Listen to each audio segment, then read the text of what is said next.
I'm Rosemary Metrailer. I just turned 64. We are in Sacramento, California, and I'm sitting here with my friend and former client, Jerry Sloan. And I'm Jerry Sloan. I'm lived here in Sacramento now for 28 years. I'm 70 years old at this time, and I'm happy to be here reunited with my former attorney, Rosemary Metrailer. Jerry, let's start out with how it was that you came to be my client. Well, as you know, I grew up as a fundamental Baptist, which meant that we were about 3 blocks to the right of the Southern Baptist Convention in those days, in the 50s. I went to Bible school at Baptist Bible College in Springfield, Missouri, and while I was in Bible college there, I became acquainted with the late Reverend Jerry Falwell, who went on to become a well-known television evangelist and leader of the political movement Moral Majority. Sometime in February of 1984, I read in the Advocate a statement that Falwell had made on his, well, I didn't know where he made it, just said that he had made this statement talking about the metropolitan community churches. The metropolitan community churches are a Christian denomination that the majority of its people are gay and lesbian, transgender people. And in it, he said that the metropolitan community churches that were part of a violent satanic system, they were brute beasts, part of a violent satanic system. One day they'd be utterly annihilated and there'd be a celebration in heaven. Well, I came home from work. This was in February, I could say, of 84. I came home from work sometime in April or so, and he was on, his broadcast was 3 times a day on Sunday here in Sacramento. Came home, turned on his broadcast, was watching it, and lo and behold, here he is saying this on his national television broadcast. I called some friends, and we got some stations gave us rebuttal time on it, but later on, Jerry was here in June or July of 84. Jerry was here in Sacramento on a local television station, Channel 3, that had a morning talk show with a live audience. And he was there to be the guest, and the producer called me and asked me to come down and be in the audience because he knew I had gone to school with Jerry. So there we are. We're sitting in the audience. They get around to me. He recognizes me and notes that we'd known each other and all that. And so I started asking him about his statement. And he goes crazy. He's saying, no, that's a lie. That's a lie. I never said that. I never said that. Finally, I said, well, I got a tape of it. And he just comes unglued and says, you produced the tape. I'm saying this on television in front of all these people. You produced the tape. I'll give you $5,000. So, what an offer. How could you refuse? How could I not accept? So this was Friday the 13th, and I didn't have the tape with me, but I said, I've got the tape. I'll produce it. And so then I took it down to the television station on probably Tuesday or Wednesday. They made a broadcast of the tape, said that they thought I'd quoted him accurately, and he probably owed me the money. So I decided, well, if I just say I want him to send me the money, I probably won't get anywhere. So I said, I'm going to go see Rosie Metrailer. And that's where you came in. You looked it over and you said, yeah, it sounds like he owes you the money. And so you wrote him a letter saying, you can find this on your tape 598, your quote there. Please send a check by return mail. And from there, he refused to pay, and from there, then you decided that we would go ahead and sue him. The rest is history, isn't it? Well, almost. I swear. When you first came in and asked me to take that lawsuit, I thought, well, here I go again. First I had to get permission from my law partner, Carolyn Langenkamp, because obviously you weren't going to be able to pay us money to do this. I think we may have had some bake sales, or you did something to raise a little money, at least for the Right. filing fees. But at that point, we were already involved in this huge class action lawsuit against the U.S. Air Force, where, remember, we were representing a whole group of women instrument mechanics who had been hired during the war. They were Rosie the Riveters, to repair these sophisticated Air Force instruments. And for some reason, when all the men came back from the war, they were trained by these women and promoted over them. And none of these women civilian employees had ever made it past a pretty low GS rating. So long story short, we were representing all these women, holding our own bake sales, putting everything on credit cards. But for me, the fact that Jerry Falwell had the huge international forum that he had to preach hatred against gay and lesbian people, that was enough for me to say, let's go do it, no matter what it takes. Remember how we tried to figure out how we were going to serve him? Because, of course, we could file the lawsuit. And by that time, the local press was watching our filings. So I remember we sneaked down at 5 minutes till 5 one day, filed it at the very end of the day so it wouldn't get picked up by the media. And he was going to be coming to Sacramento for another appearance, right? Yeah, and what did you do to make it happen that we got to serve him in California? On November 30th of 84, he came to Sacramento on a fundraising tour to raise money for the Moral Majority and his old-time gospel hour. The press was already at the airport because they knew he was coming in, and as the leader of the Moral Majority, and it was election year and all that sort of thing, they were out there in force. So you had filed the lawsuit. We had our fella there with the subpoena, and as soon as he came in on his pretty little red, white, and blue private jet, oh yes, he stepped off the plane, and our fella Doug handed him the lawsuit. Mm-hmm. And he refused to take it. He said, "Give it to that guy behind me." And finally they did. But there was one television fella knew what we were going to do, and so then he asked him, what was that piece of paper? Was that a lawsuit? And so then that got started. And then you started the legal processes of all the briefs and the hearings in the courts and things like that. And that's where I think you really shined in the different things that you had to do to get this, bring it to a successful conclusion. We have to remember it was 1984. Today it would have been much easier to try that lawsuit. But back in those days, what I had to do was I had to show the videotape from the show. I, of course, went down to Channel 3 and got a copy of the tape of the program where you said what you said, he said what he said. But I had to figure out how I was going to show it to the court, because this was going to be our way to prove that he had made the offer. Mm-hmm. It was a simple contract case. Once you could prove the elements of the contract, he made an offer. You accepted the offer. You performed. Now he was supposed to pay the money under California law. So I remember this so well. There were no multimedia options in the courthouse in 1984. No. We had to drag in a TV, a video player, plug them in, get them all set up before the judge. And we happened to draw a brand new judge. I don't think he'd been on the bench maybe more than a few months at that point. And of course, we went ahead, we put on our case, you testified, we showed the videotape of the program. That was fascinating. And about all that his attorney, who could argue, was that you had maybe said it will be annihilated instead of they will be annihilated, or vice versa. I don't remember anymore. But the message was the same, that they would be, we, gay and lesbian people, would be annihilated, and there would be rejoicing in heaven. That was the word. I said rejoicing. He said celebration. Ah, that was it. Okay. That's what they were trying to talk about nitpicking about. Talk about a technical point. Yeah. But anyway, we prevailed. I mean, the judge took it under submission, took the tape, and ultimately ruled that the difference between rejoicing and celebration didn't make a whit of difference from a legal standpoint, that in fact he had made an offer. You had accepted it and performed, and he owed you $5,000.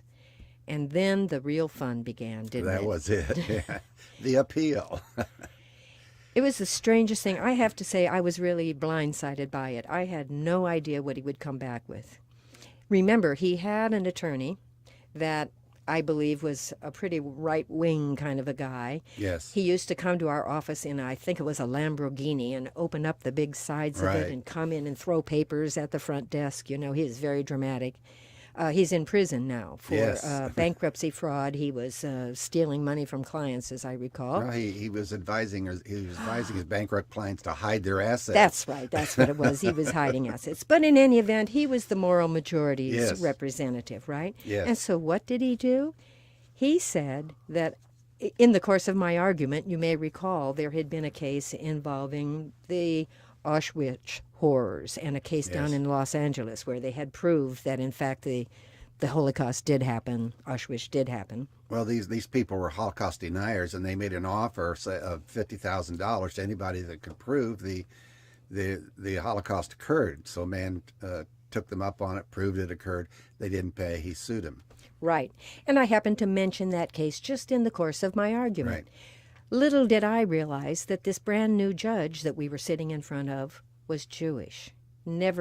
Honestly never occurred to me. The next thing I knew, I got these appeal papers from Jerry Falwell's attorney saying that I had prejudiced the judge, or the judge had been prejudiced against him because he was Jewish. Mm-hmm. And I had mentioned that case, as one or two sentences. Well, you jumped on that because the judge at the start of the case, at the start of the hearing, said they were coming up on either Yom Kippur or Rosh Hashanah or something, and he wanted to get through the testimony so he could spend the rest of the day with his family and the rest of the holiday with his family and at temple. And he said that right at the beginning of the case, and Falwell's attorney said, you jumped on that and brought in the Holocaust case to prejudice the judge. I don't remember that at all. At the beginning of that trial, I was so focused on, was the equipment going to work? Was I going to remember everything I had to say? I honestly never heard that. That's very interesting. I'm learning something new today. But in any event, so we proceeded to an appeal. And it was really quite interesting. Because, of course, we won on appeal, and not only did I ask for the $5,000, but by this time I really felt strongly that Falwell was filing the appeal because he had the monetary resources to do so, knew you didn't. And I said that, that this was egregious, that I felt that his appeal itself was meant to harass you and to keep you from ever being able to recognize what he owed you. And so we asked for what's called punitive damages in California to punish him for trying to take advantage of the law. And we won almost $10,000 from this guy. And now remind me about the check when it finally came. Well, what did it look like, and what did you do with it? Before we get to the check, I want to stick with the appeals case because what I thought was so interesting was the way the three judges treated his attorney. That's right. We have three judges on appeal, not just one, and they're not rookies anymore. They were absolutely incensed that this case had been brought to them. And the thing that I remember so vividly was one of the judges, I think it was one of the judges, I don't remember his name, just directly talked to Falwell's attorney and said, how did the judge's religion and background and everything, how did he prejudice himself against Reverend Falwell? And there was just this silence, and the silence kept getting louder and louder and louder. It was so silent it was the point of embarrassment. And then finally the judge spoke up again and moved on. But that was I thought a real highlight of the whole thing. A really telling moment. Yes, absolutely. Now to the check. Well, you remember he kept dragging his feet then about paying us, and was not, he'd say, well, we're going to send it, and didn't get here. And finally, you called me up one day and said, come on down to the office. And I went down there and she said, well, now they're ready to sign the check. And this had been dragging on from the time that we had the confrontation until then. It was 26 months, a long time. And they said Falwell wants to put this statement on the back of the check that you won't call a press conference and gloat. I forgot that. That's right. No gloating clause. And you said, well, he can't do that. He's got to pay. And I told you, I said, Rosie, tell him to put any damn thing he wants on the back of the check. My mother will call a press conference and say, look what my kid did. And so he actually did put that. They actually did put that on the back of the check, and we signed it.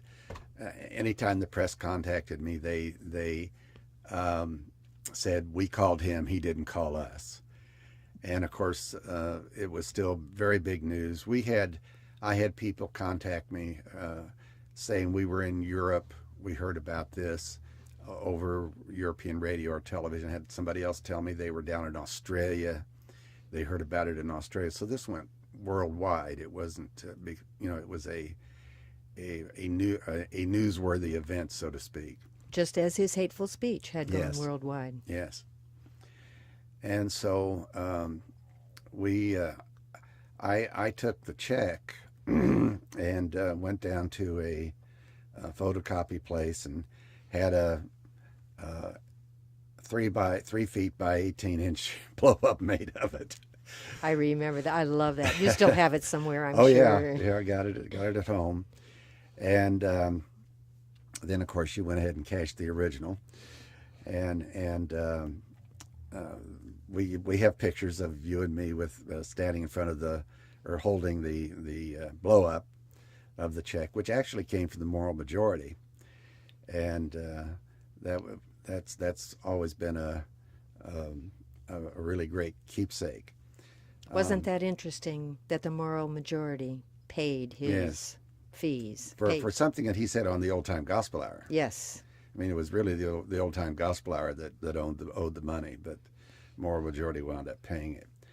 And then about this time that all this was going on, there had been a group of us trying to open a gay and lesbian community center here in Sacramento. And one of the appeals that I had made to the community is, if you help me raise the money to win this lawsuit, then we will take the money and turn it back to the community. And so we had the opportunity at the time that Falwell finally paid up to open the community center. So we took the profits from the check from the lawsuit and opened the Lambda Community Center in August of 1986. Isn't that something? And we did dedicate a room there to him. It was the toilet. But you can say that Jerry was our kind of a godfather of the community center here in Sacramento. Isn't that ironic? But over the years, this case has constantly been brought up because it's one of the few cases that somebody was successful in suing him. Making him accountable for his words. Making him accountable for what he said. And there's only been three people, including myself, that I know that have been able to do that. I remember right after we won the appeal, not long after that, he made a similar kind of hateful statement. I can't remember right now what the context was, but it was about Desmond Tutu in South Africa. Yes, remember that? He was a phony. Yeah, he said he was a phony, something like that. And then immediately denied it when the press tried to question him about it. And somebody from the press did the same thing that we had done in our lawsuit. They rolled out the tape because they had it on tape. And of course, he really had said that hateful thing. Yeah. Oh, he's a phony. This was really Nobel Prize winner, and he's a phony. Right. Well, this was Jerry Falwell's MO. It really was. He would say whatever he felt like saying at the moment, And if he didn't want to be held accountable for it later, he would simply deny it. Right. Or go to the technicalities that you did. He may, you left out a V or something. But one of the things that I felt, I wish, and you told me we couldn't do it because I wasn't damaged. But he kept saying that I had altered the tape, that I had done all these various different things, maligning my character, and I wanted to sue him for slander. And you said I couldn't do it because I couldn't prove that he had damaged my reputation. Well, yeah, there's a limitation in California law on contract actions. You can't sue for pain and suffering and those kinds of things in a contract action. You can just sue for the money that's owed you, but we certainly got that.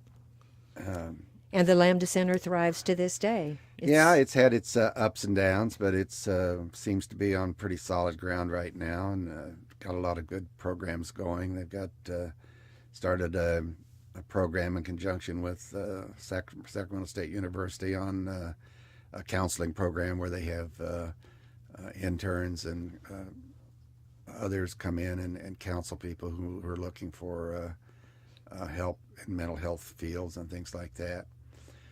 They've got all the various men's groups, women's groups, the different types of addiction groups going there, the AA and NA and things like that. 24 years, Jerry. Yeah. It's been 24 years. We really have made progress in the last 24 years. Yes, we have. I think about at that same time in 1984, when you and I were working on this case, I started a group here in Sacramento. Oh, yes, SACWIN. Yes, SACWIN, Sacramento Area Career Women's Network. You remember that? Yes, quite well. And at that time in They wouldn't let me go. We were, everybody was still so afraid in 1984 that they were going to lose their jobs or lose their kids or whatever it might be.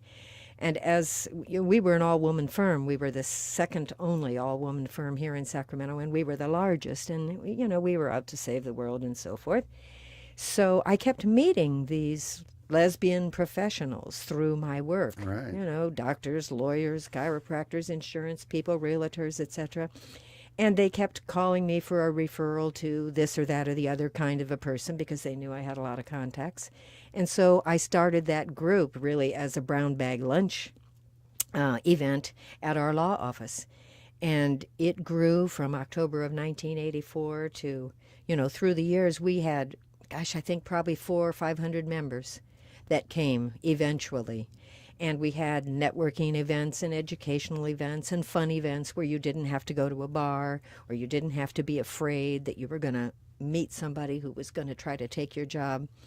And I want you to know, Jerry, that last year, in 2007, I was able to dissolve that organization because there are so many options now. Exactly. For women and men to meet each other, not in a bar, not in a fearful situation, but in a place where you can be yourself and look for support and network with each other, be it for business, professional, social, whatever it may be.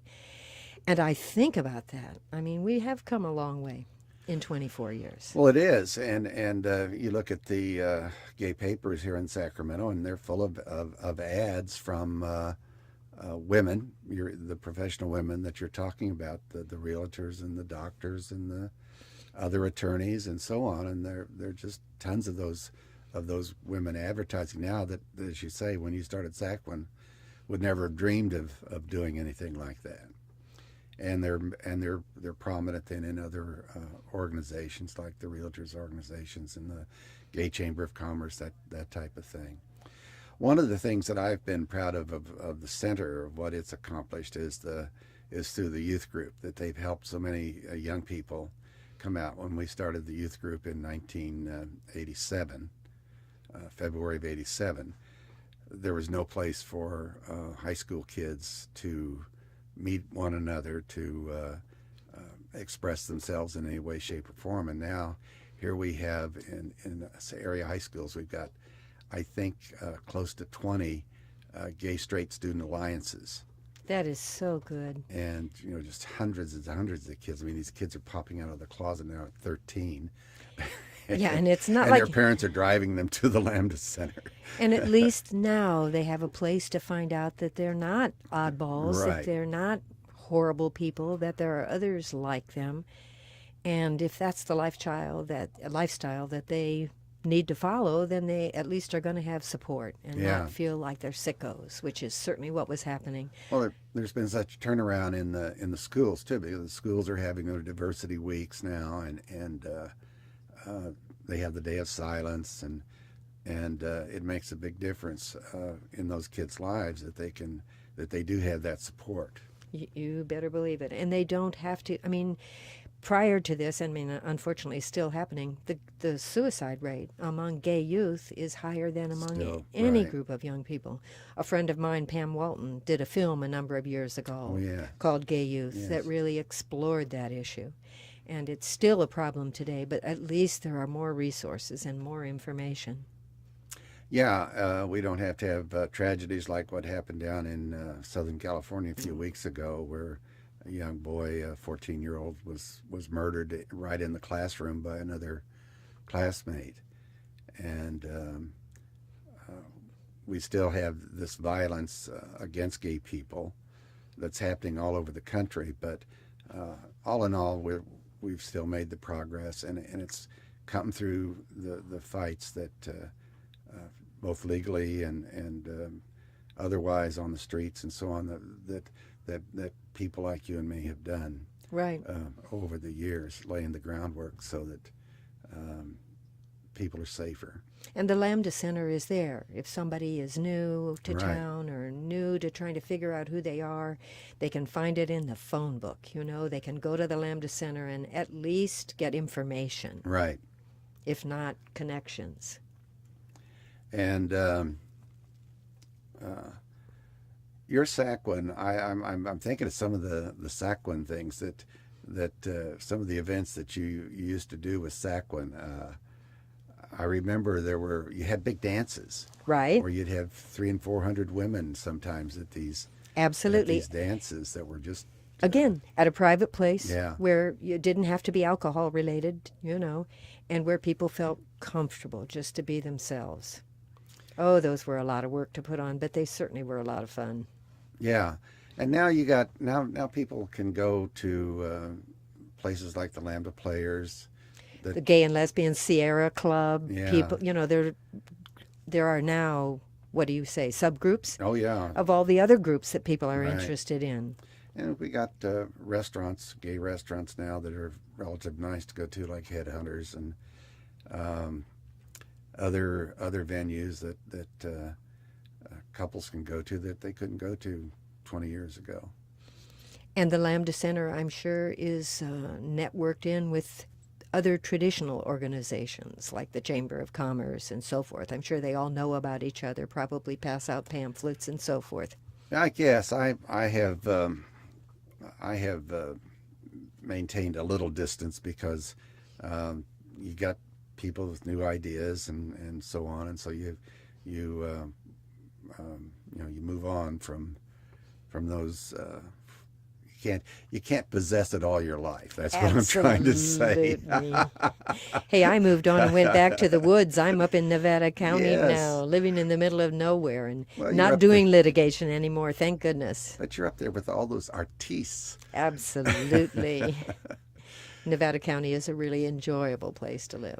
Aren't they starting a new museum or something like that up there? Or am I thinking of another city? Well, I'm not sure about that, but you know what? Our biggest risk problem right now is the terrible budget shortfall here in Right. California, and some of the nicest parks and places that people go and enjoy are at risk right now because of the budget crisis.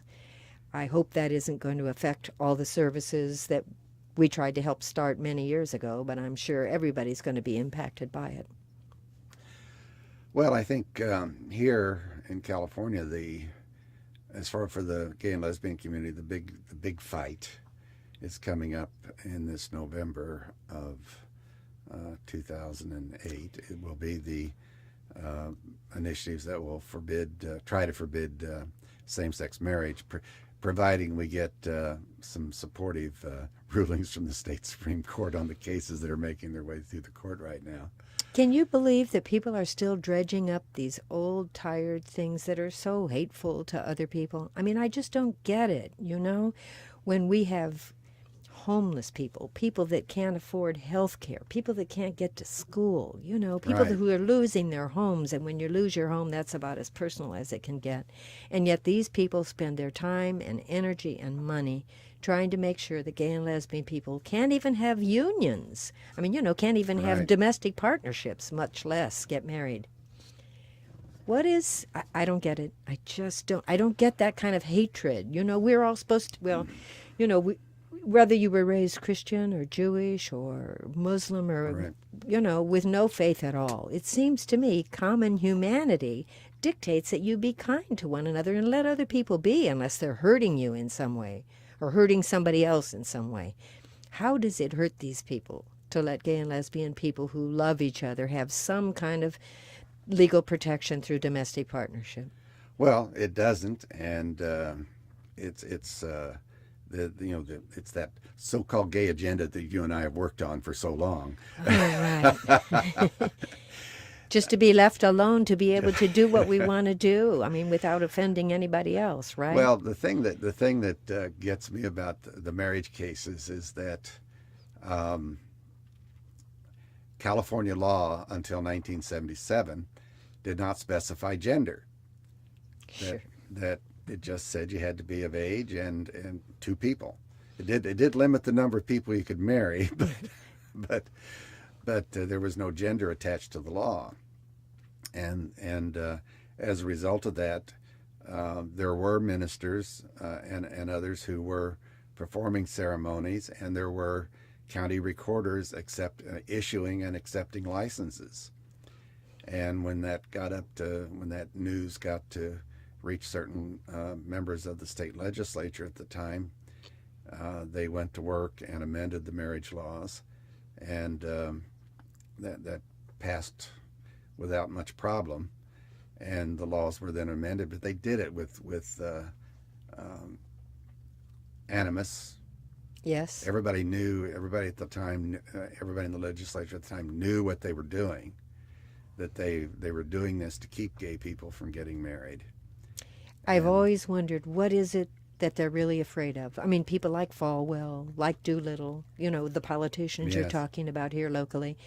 There are just certain ones of them that grab on to the gay and lesbian issue as the issue they're going to use to raise money, to buy votes, to get power, to acquire, you know, money, power, prestige, whatever it is that they want for themselves, on the backs of other people. Yeah, well, To me, it's no different than slave owners or all the other people, you know, that take advantage of other people for their own gain. had we been able to collect just 10% of the money that Falwell raised off of doing the the gays are going to get you bug, we would have been set for life. We sure would have. I hate to think how much money he must have raised through the moral majority. I don't know if you remember this, but back at the time I was doing the lawsuit, I must have watched that video that you gave me from that moral majority show. I must have watched it. It seemed like 1,000 times. It was probably 100 times. It was probably less than that, but so many times, because I had to get down exactly the Right. words that he said, you know, and then try to deal with the slight change in the wording. And I just couldn't believe it, the way that he worked people, milked people who were probably sincere Christian, God-fearing people, you know, and he just took advantage of whatever uncertainties or fears were in their lives to bilk them for his own aggrandizement, in my Right. opinion. I mean, the moral majority, remember, was shut down shortly after we got that check. It was one of the last acts of the moral majority, which I also took some personal satisfaction in, I must say. So, Jerry, this is sort of a big question, but Sure. how did you go from going to the same college as Jerry Falwell and that sort of a background to where you are today and opening the Lambda Center? Good question. Well, I, as a young man, as a teenager, I always had crushes on boys, and I had finally had an experience that made me realize that I was a homosexual. In those days, in the 50s, you couldn't come down to the library and find a book on homosexuality that said it was okay to be gay. You were a pervert, you were mentally sick, and so on. When my home church in Kansas City found out that when they suspected that I was gay, the pastor called me in and said, "If you're that way, we don't want you around here." So I just never went back. Over the years, I did become a minister with the Metropolitan Community Churches. I founded a church in Des Moines, and at the time there, a reporter did a story on the church and included the fact that I went to Baptist Bible College. They wrote me demanding that I send my diploma back to them. Oh, good grief. Not only that, but the vice president of the school, in a letter that he sent to me, closed it by saying, "We hope that you return to the faith or God wipes your influence from the face of the earth." Oh, Jerry. And so I became quite an activist. How did that feel? Well, I laughed at it. I understood the thinking behind it and all that. I laughed at it. That's one of the problems, though, that we have with fundamentalist churches today. These preachers get up and pray what we call imprecatory prayers. In other words, God hit him in the head with a 2x4. And unfortunately, somebody's sitting out there, and it goes through their head, well, maybe God wants me to be the wielder of that 2x4, and they cause danger. It's just like here in Sacramento, where we had a young man killed last year, Satinder Singh, who was struck and killed, hit his head and died as a result of the injury. But the young men who attacked him for being gay were members of identified themselves as being Christians, and had been harassing him all day because they thought he was acting too gay. And those same people were parts of churches that have been picketing gay events here in Sacramento now for the last 3 or 4 years, and have been this last year, at our Gay Pride Parade, they behaved themselves relatively well. Before that, they had been pushing people and spitting on people and stuff like that, not being very, very Christian in their demeanor. But it's been it was a relatively easy transition to leave a hateful environment like that and to work for civil rights of all people. It was an easy transition. Where did you get the support or the strength to do that? Well, I think I got it at Baptist Bible College. Very good. You were truly a Christian. Or they taught us there to, it didn't make any difference if you fall, get back up, stand. And that's what I've always done. I've always done what I felt was right. May not have always had the support of the community, but in the long run, I've generally been proven right. And but you just stand for what you think is right, and you don't deviate, and you don't let detractors get to you. Well, last question for both of you: if there's a kid right now who's listening to some of this hateful speech from someone like Falwell or anyone else, and what would you tell them?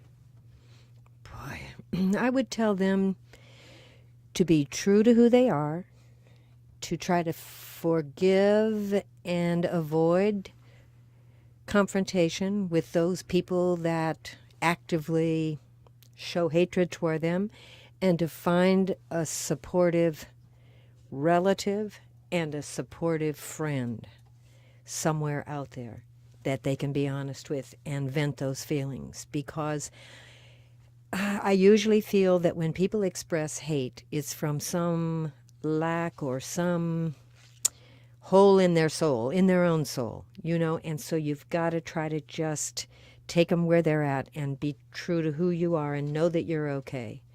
And there's always an aunt, an uncle, a big brother. There's somebody out there that you can go to for support. And, of course, you go to your friends for support. So you try to surround yourself with some people who will let you be who you are and who will respect you for it. And these days, there's a lot of good information out on the internet that we didn't have 40, 50 years ago. But if a young person is in a church like that, they should not be afraid to question what they're being told, and to go seek the information. And as Rosie says, find a friend, find a relative that they can talk to. If nothing else, go on the internet, come to the library.